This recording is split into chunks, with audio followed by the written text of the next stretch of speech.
प्राचीन समय की बात है कि नैमिषारण्य क्षेत्र में शौनक आदि ऋषियों ने अनेक महर्षियों के साथ 7,000 वर्ष पर्यंत चलने वाले यज्ञ को प्रारंभ किया था, जिससे उन्हें स्वर्ग की प्राप्ति हो सके।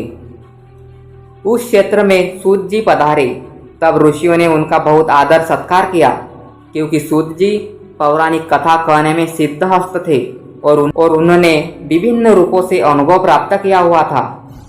इसलिए सारे ऋषियों ने उनसे कहा, आप हमें इस संसार, भगवान, यमलोक तथा दूसरे अशुभ कर्मों के बारे में बताइए, जिससे मनुष्य किस रूप को प्राप्त होता है, इसका ज्ञान हमें देने की कृपा करे भगवान।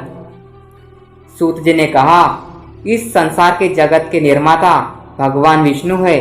वो जल में रहते हैं, इसलिए उनका नाम नारायण है। वह लक्ष्मी जी के पति है। भगवान विष्णु ने हर युग में भिन्न भिन्न अवतार धारण करके पृथ्वी पर जन्म लिया है, ताकि वह अधर्म का नाश कर सके और पृथ्वी की रक्षा कर सके। भगवान विष्णु ने राम का अवतार लिया और लंका के राजा रावण का वध करके अधर्म को खत्म किया। उन्होंने नरसिंह रूप में राजा हिरण्यकश्यप का वध करके भक्त प्रहलाद एवं दूसरे प्रजा की रक्षा की। भगवान विष्णु ने वराह रूप में भी अवतार लिया, ताकि पृथ्वी का उद्धार कर सके, और फिर मत्स्य रूप में अवतार लिया। वेद व्यास जी भगवान विष्णु के ही अंश है। वेद व्यास जी ने यह पुराणों की रचना की है। कहा जाता है कि एक सर्वोत्तम वृक्ष भगवान विष्णु है। उसकी दृढ़ मूल धर्म है, उसकी शाखाएं वेद है।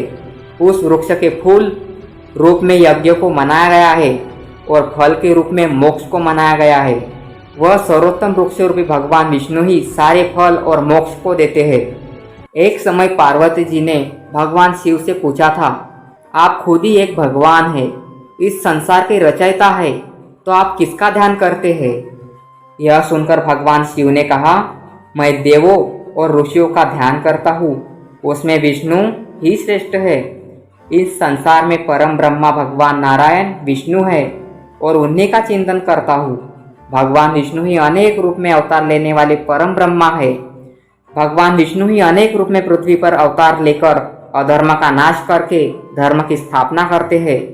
इस प्रकार भगवान शिव ने पार्वती जी को भगवान विष्णु की महिमा बताई थी। तब ऋषियों को दूसरी बातें जानने की उत्सुकता हुई।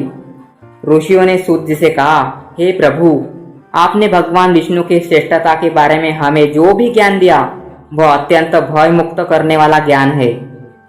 इसके अतिरिक्त आप हमें यह बताइए कि इस सृष्टि में आने के बाद भोगने वाले दुख और कष्टों को नाश कैसे किया जाता है। कृपा करके इसका उपाय बताइए हमें। आपके पास इस लोक एवं परलोक के दुखों का निवारण करने का ज्ञान है। हम यह जानना चाहते हैं कि यमराज के मार्ग तक पहुंचने में मनुष्य को किस प्रकार की मुसीबतों का सामना करना पड़ता है। सूत जी ने कहा, एक समय गरुड़ जी ने भी ऐसा प्रश्न भगवान विष्णु से किए थे। उस समय भगवान ने जो भी ज्ञान दिया था, वह ज्ञान मैं आप लोगों को दूंगा। यम का मार्ग बहुत कष्ट वाला है, किंतु आप अगर अपने कल्याण के लिए यह जानना चाहते हैं तो मैं आप लोगों को इसके बारे में बताता हूँ।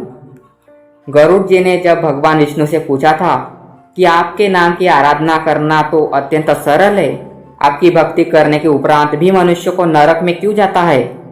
आपकी भक्ति के भिन्न भिन्न मार्ग और गतियां हैं, फिर भी मनुष्य जब आपकी भक्ति से वंचित रह जाता है तो उसे यह दुर्गम मार्ग कैसे मिलता है और इसके कष्ट क्या हो सकते हैं?